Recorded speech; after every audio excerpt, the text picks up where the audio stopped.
Thank you.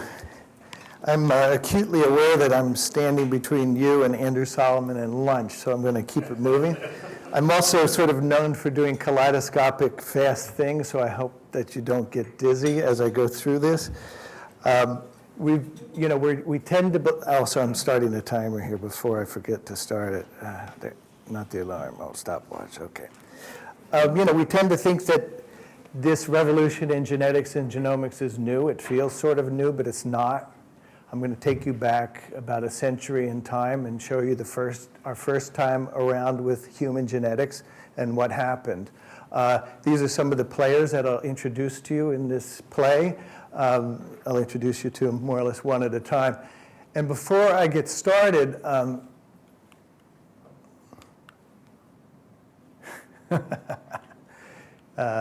this clicker doesn't seem. What? Oh, the side ones. Oh, okay, sorry. Okay, never mind. Before I get started, I'm going to show you materials that come from three major archives around the country. One is here at Cold Spring Harbor Laboratory, one is in Philadelphia at the American Philosophical Society, and one is at Truman State University in Missouri. And I have to thank Ian Witkowski, who's in the room with me, because he did a lot of this work with me about a decade ago. Eugenics means the noble birth of the true seed. It got that name from an Englishman by the name of Francis Galton. So let me just tell you a little bit about Francis Galton. There he is in 1865. He was pretty happy at that time because just a few years before he had published this book on the right called Hereditary Genius, and these are actually the notes that he used to make that book. He went through biographical dictionaries and sources that he had, compiled tables, and he determined that talent and genius were things that could be inherited in a family with an efficiency of about 20%. In other words, if you were talented or genius, it was inherited. And this was his work to show his tabulation of work with men of literature, science, math, and so forth. He was from a pretty prestigious family himself, so he knew what eminence was about because there's his family on the right, but he was a cousin of Charles Darwin, but he was also related to the Wedgwood family of China, the China family in England. And here was his definition of eugenics. Is the study of agencies under social control that improve or impair the racial qualities of future generations, either physically or mentally. We'll get some other definitions, but I think you'll get the idea. It's sort of preserving the germplasm through time. Let's talk about how it came, the idea of eugenics came to the United States, mainly in these two men, Charles Davenport and Harry Laughlin, and how it became a popular movement in this country. This is Charles Davenport in 1900. He came to Cold Spring Harbor Laboratory in 1898 as its second director. He was interested in genetics very early on, as was our institution, beginning as early as 1904. We were one of the first places in the world to study the new field of genetics. And he was interested in genetics in human beings. And if you've ever learned in high school that brown eyes are dominant over blue or light-colored eyes, that was worked out by Charles Davenport and his wife Gertrude in 1908 here at Cold Spring Harbor, the classical thing and most of what we know about the basics of genetics of eye color. He also worked out some medical conditions, and at the top is a pedigree of the inheritance of neurofibromatosis, which is inherited in a dominant fashion. He used all sorts of sources to study human variation, including this correspondence with the owner of a circus in New York City, where he was alerted to this family of famous albino performers called the Roy family. And from his association with them came this publication in the Journal of Heredity, which was about the inheritance of albinism, which is inherited as a recessive trait. He also went to Coney Island, where there was a famous midway of freak shows, and he found all sorts of interesting genetic variation there, including this one, which the biologists among you will find very interesting. These are women whose feet are attached to their knees and their hands are attached to their elbows. They're missing the long bones of the lower leg and arm, and this is a mutation in one of the master genes called a homeogene. Well, This is the place that Charles Davenport came to in about 1904 or 1908. You'll be struck, that's our library down there, 25A on the right. This is the lawn of Blackford Hall, if you've ever had a cocktail out there. Well, it looks like a farm, doesn't it? Well, because it is a farm. Because in fact, what the early geneticists used to study the inheritance of traits from one generation to the next were the barnyard plants and animals that had been cultivated and grown by humans for eons. Well, not quite eons. And in fact, there were chickens and goats out here. There were canaries in what is now our library, Manx cats, the ones with the short tails, and chickens. Davenport was interested in fancy chickens, as were a lot of people. And he even had a correspondence in 1907. I'll come to that in a second. But Davenport said, well, if we have these principles of raising plants and animals to make them better and hardier and produce more, why can't we apply those rules of agricultural genetics to humans? And here was his little tract on eugenics. And what was Davenport's one-sentence definition of eugenics? The science of human improvement by better breeding. And was he literal? Yes, because he had bred fancy chickens and lots of other things. He was also in the American Breeders Association, which was one of the first associations in the country that was not only interested in breeding agricultural plants and animals, but in the new field of genetics. So, in Davenport's mind, eugenics was the merger of genetics from Mendel, agricultural breeding, which had been gone on for thousands of years by humans, and human heredity. And he said there comes a time in everyone's life where you have to settle down, you have to choose a mate, and do it wisely. So this was really what Galton was saying in a positive sense. Think about your inheritance. Do what your inheritance, which you would have had your forebears do to you, roughly. And that was the expression of positive eugenics. Improve your line as you go through life. And here was a letter that he wrote to another chicken breeder in Missouri, in Kirksville, Missouri. And this man is on the left. He's Harry Laughlin. Davenport's on the right. In 1910, Davenport obtained a grant of $10,000 from Mrs. E.H. Harriman, the wife of the founder of the New York Central Railroad and Grand Central Station. $10,000 to start a new institution at Cold Spring Harbor. There were already actually two at Cold Spring Harbor at the time. And this was going to be the Eugenics Record Office at Cold Spring Harbor. It was built on the corner of Stewart Avenue and 25A. It is still there if you look. It's a building that looks suspiciously Italianate, like our library, with stucco and brick surrounds. It's built by the same architects, and it's still there. You can see it. It's in a copse of conifer trees.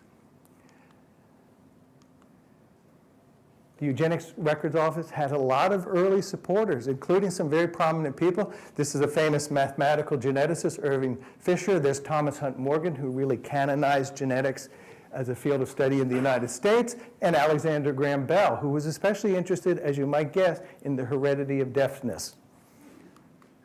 Here's what it looked like on the inside. They amassed all sorts of records having to do with eugenical studies. They trained mainly young women to be field workers, to go out into the world and collect eugenical data. I'll show you what some of that looks like.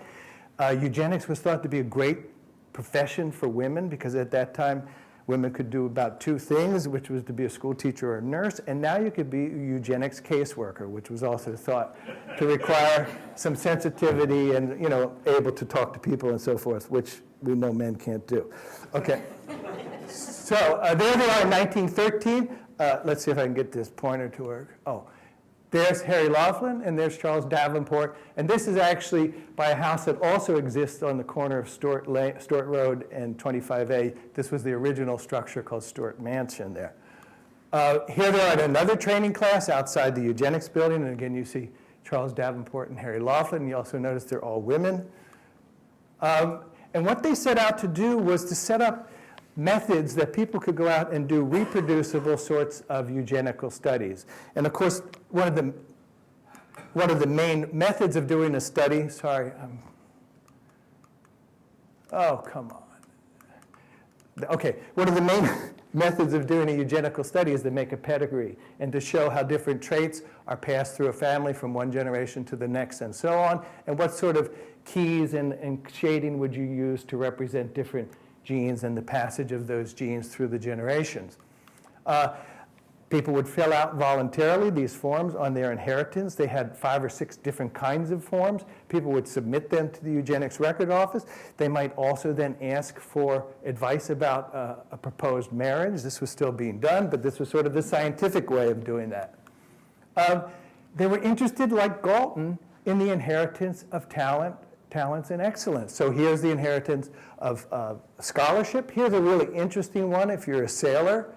This is the pedigree of Nathaniel Hershoff, who built 4 or 5 of the early America's Cup boats. And the implication here is that there's a gene for boat building.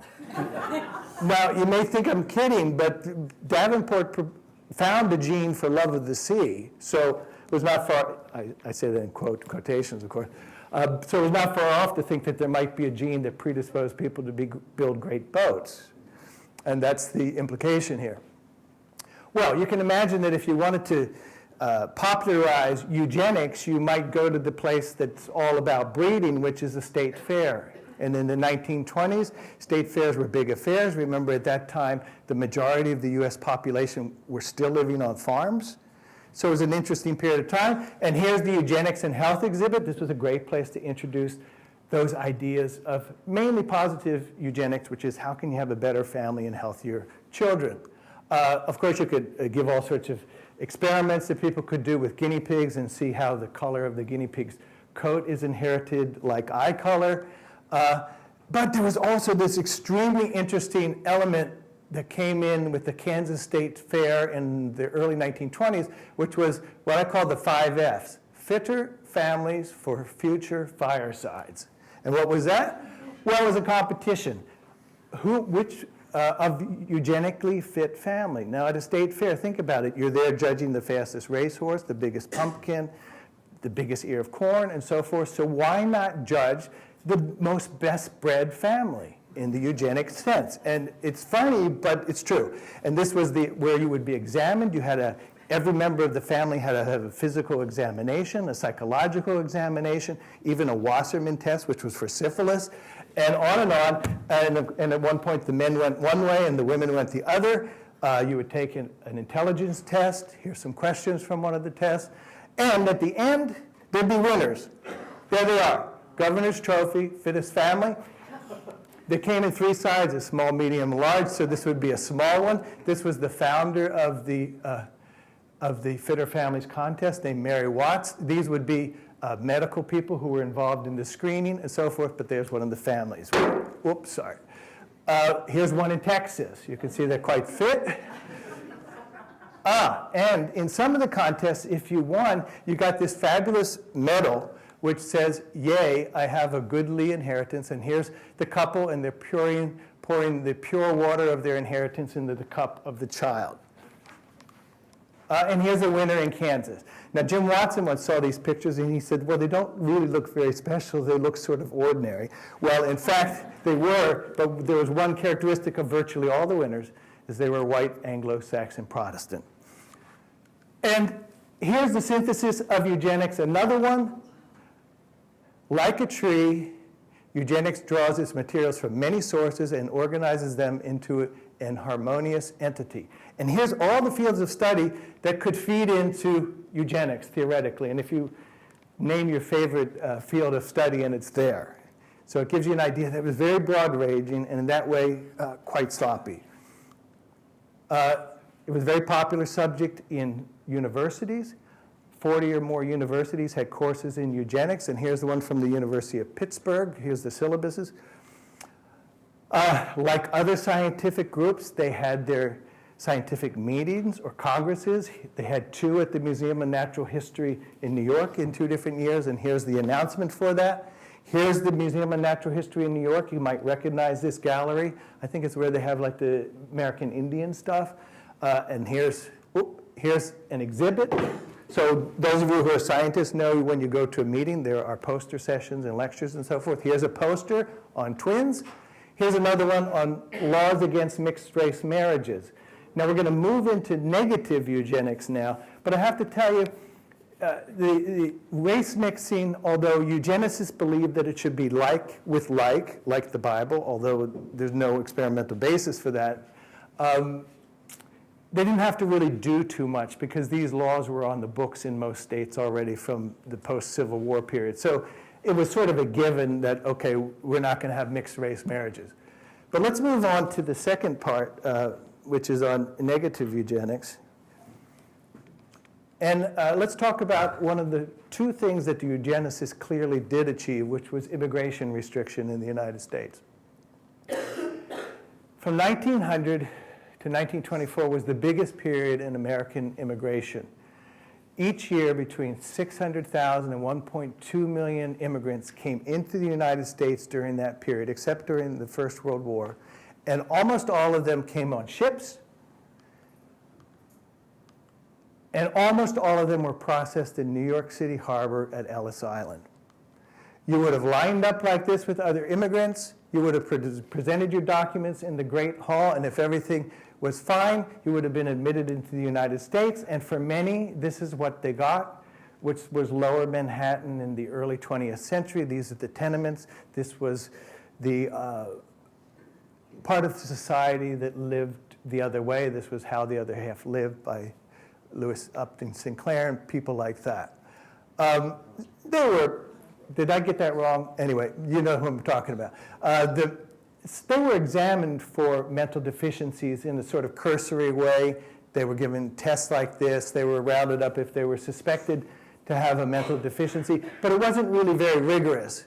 And in fact, what many eugenicists thought, including Harry Laughlin here at Cold Spring Harbor, was that in fact we needed to restrict immigration in a big way.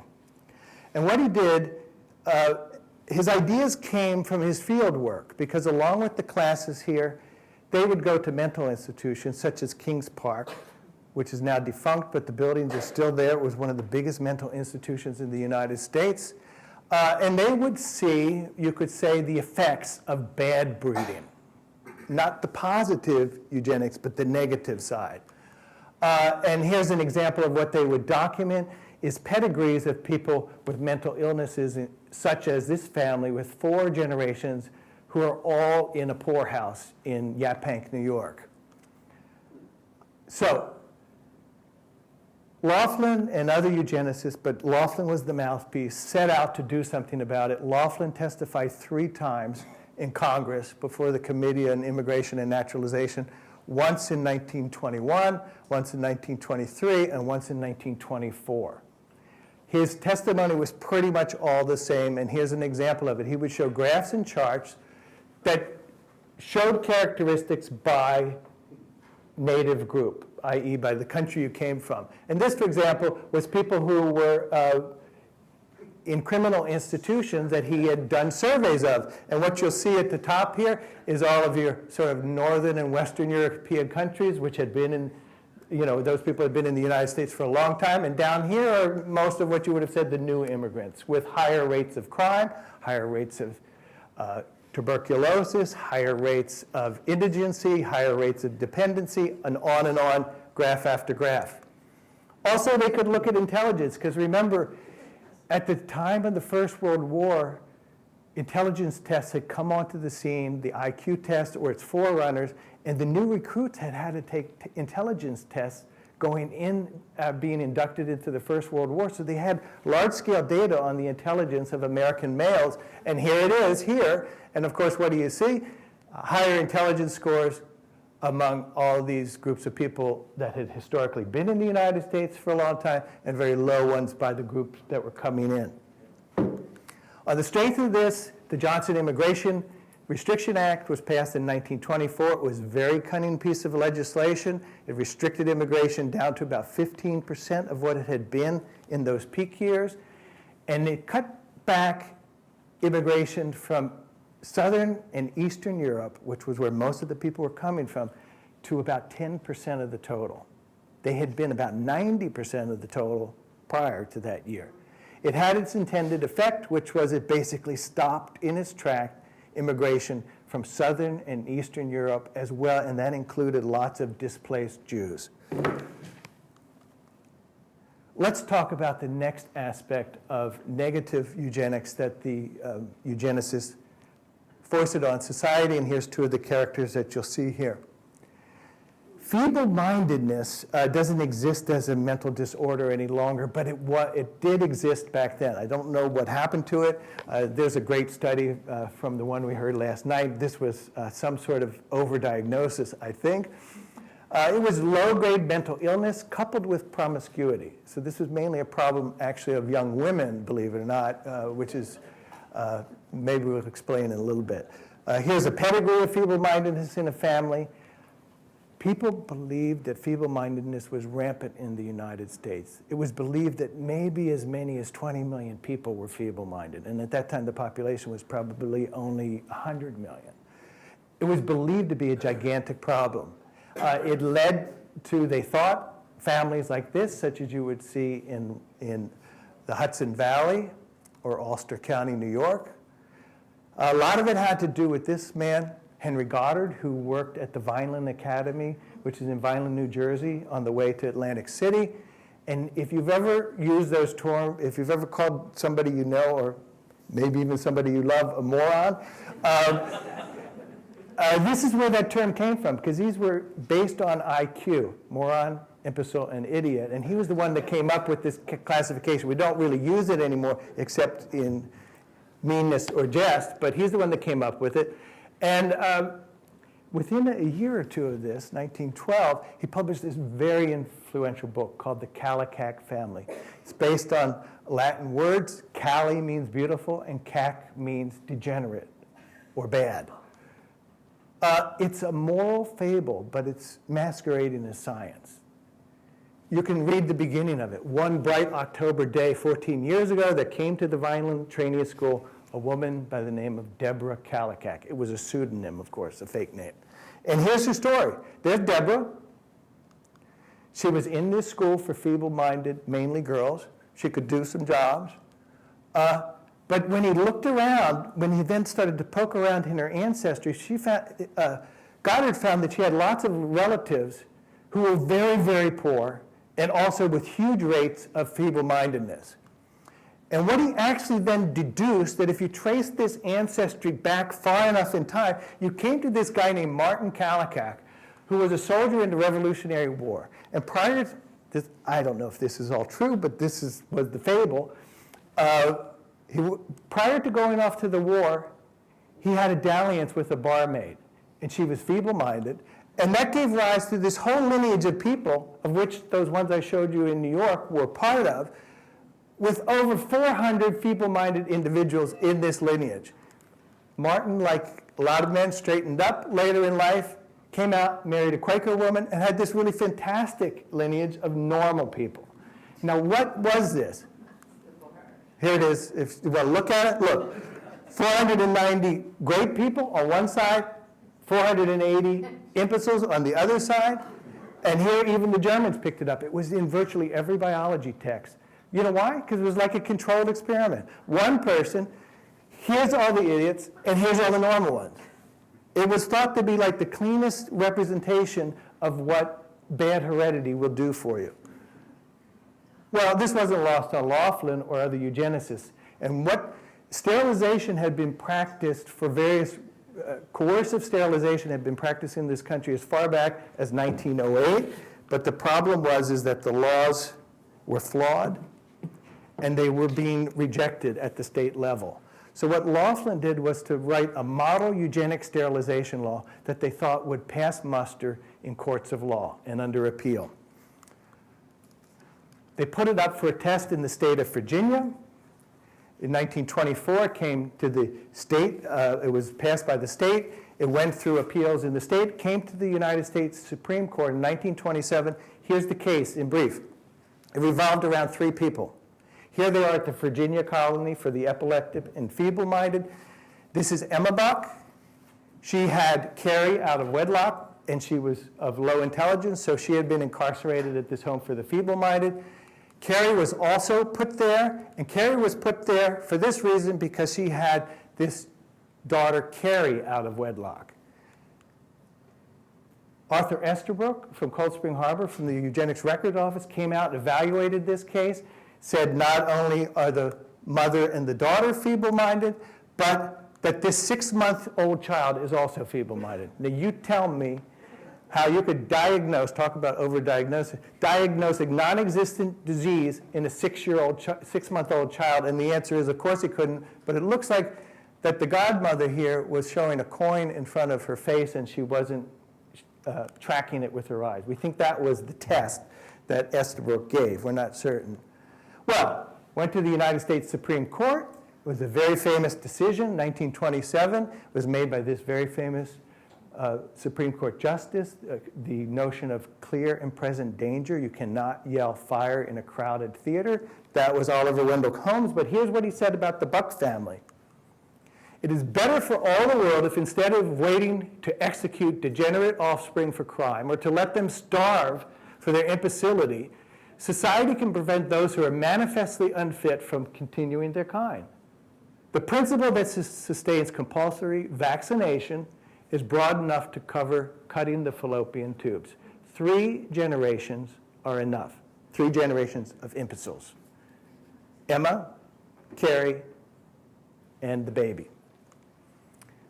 Carrie was sterilized in this building at the Virginia colony, and in the state of Virginia, this was the form that became used for eugenic sterilization. And all I want to say to you is it's just 1 page, and there's no informed consent. You fill in the name of the patient here and the registration number, because they would have been in a home for the epileptic or feeble-minded. Here's for the superintendent. Here, just circle whatever condition they had. It varied from state to state what you could be sterilized for, but even for having epilepsy. Superintendent signs it, the doctor signs it, no patient, no patient's family, and you're sterilized. In how many states? 30. And for what conditions? Varies, but always feeble-minded was always there. And these are the states that had the laws or were considering. In 1935, about 21,000 people had been sterilized between, say, roughly 1927 and 1935. If you think that's a lot, hold on. Most of them sterilized in California, more than half of them. Okay, final act, into the Third Reich. Everybody knows there's some connection with eugenics and what happened in Nazi Germany. Let me just trace that out for you briefly and close. Eugenics had its biggest start in Nazi Germany with a grant from the Rockefeller Foundation to found this institute, the Kaiser Wilhelm Institute for Anthropology, Human Genetics, and Eugenics. I'll mix that up when I say it going forward, but I'll just say the Kaiser Wilhelm Institute. Here's Jim Watson in front of the existing building as it stands today. This is Charles Davenport about that time. Here's his counterpart in Germany, and I just find the pictures strikingly similar. This is Eugen Fischer. Now, I didn't know that that's a German pronunciation of the name, but that's Eugene.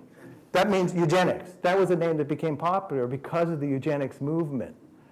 So there he is, first director of this institute, and he's doing some racial studies here. Well, I did not know this, but Adolf Hitler had been in jail because he wasn't really popular, prior to coming to power. And when he was in jail, he probably did a lot of reading, and one of the things he read was Eugen Fischer's textbook on eugenics. 1933, you probably know roughly what the Nazis did. Of course, the first thing they did is they passed laws that Aryans couldn't marry non-Aryans, especially Jews. Okay, that goes without saying. But the really key thing that happened was in 1933, they passed a eugenic sterilization law for same sort of thing, feeble-minded, manic depression, epilepsy, so on. And from 1933 to 39, about 400,000 patients were sterilized.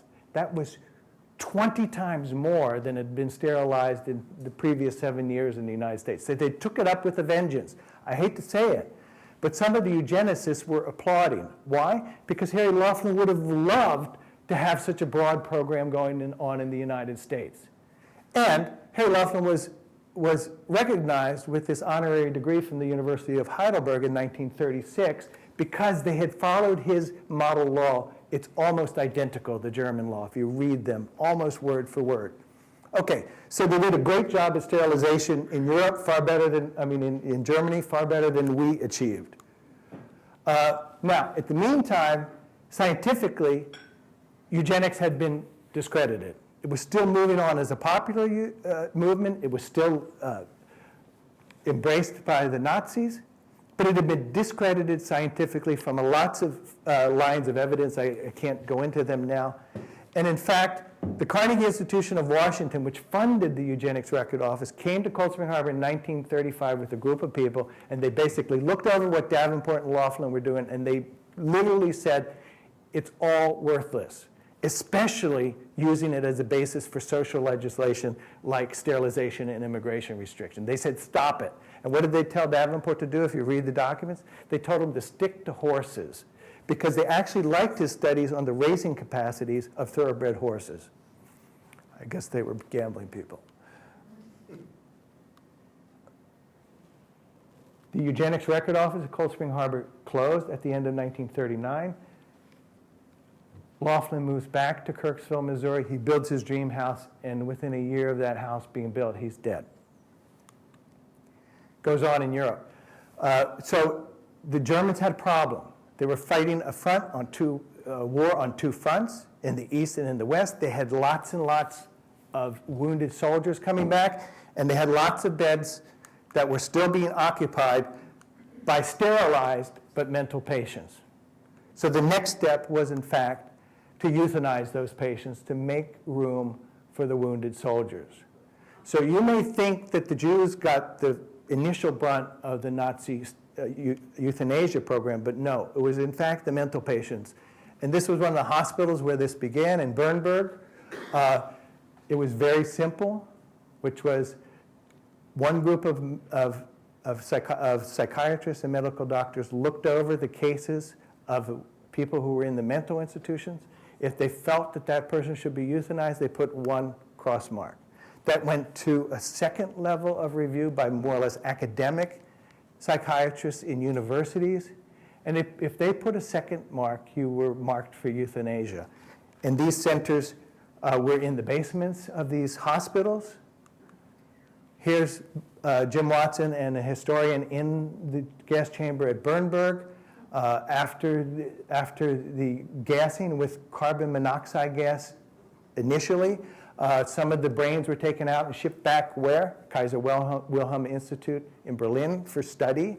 So again, talk about informed consent. On various levels, we have problems here.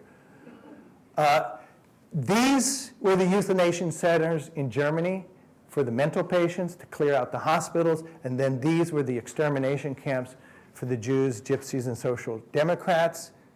What you need to know is that many of the personnel that went out to the extermination camps, mainly in Poland, had actually been trained in the euthanasia centers in the mental institutions.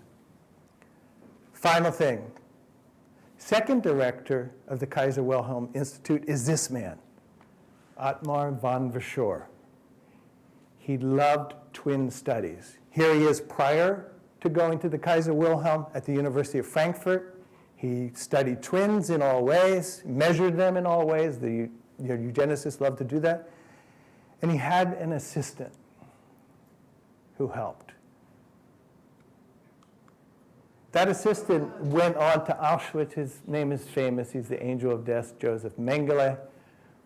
And what you need to know is that von Verschoor and Mengele were the teacher and mentor. And this was entirely known. However, the documentation of the Kaiser Wilhelm Institute was loaded onto a truck when the Allies were moving into Berlin, went out of Berlin, and disappeared. So the documentation of this period is gone. But as you know, talk about twin studies, Mengele was famous for them. Here was two girls at Auschwitz who actually survived the experiments where he injected the twins with typhoid and then figured out who would get sick and who would survive. And all of the medical work, the follow-up on the cases, the tissue samples, the blood samples, all went back to the Kaiser Wilhelm Institute in Berlin. So if you go there and visit it, there's this long, description of what happened. But here's the key thing is that the medical, we know about lots of things that happened in Nazi Germany, but what most people don't understand is that the medical establishment, the psychiatrists who put the X's on the case reports, they dissolved back into the scientific machinery of Germany after the war. And most of them were never prosecuted. Von Verschoor went on to get a post at the University of Munster and a distinguished professorship there. He was the friend of Mengele. Okay, here's the final thing. Negative eugenics, positive eugenics. We all know that negative eugenics is bad, and none of us would ever participate in it, right?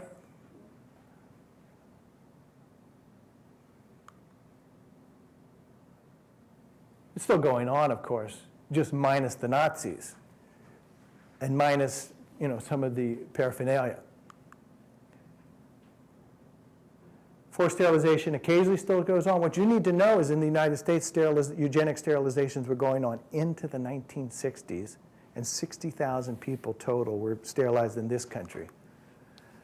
How about one child only? If you've been to China lately, you'll notice there's not as many girls around there anymore.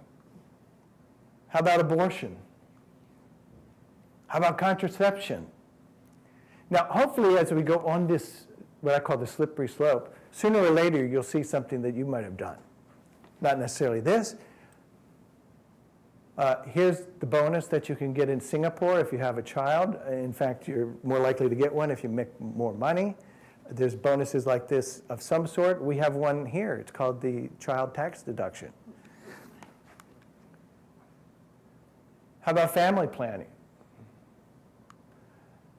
How about just choosing a mate? I doubt that any of you who are married just took a random person. Hopefully you gave it some careful consideration. And how about this? Increasing number of people use in vitro fertilization to have offspring now. As you know, we've just learned that you could take one cell and do a whole survey of that person's genes and genome. So what are we going to do in the future when you can just pick between any of the embryos and choose maybe the traits that one embryo has versus the other? So anyway, here's what I believe about eugenics. If you just think of eugenics as what the Nazis did, you're fine and you don't have to think about much. But if you think about the range of things that people do to control their own evolution or their own reproduction or other people's reproductions, then all of us fit somewhere on this continuum. And what we have to do is guard against slipping too far down this slippery slope.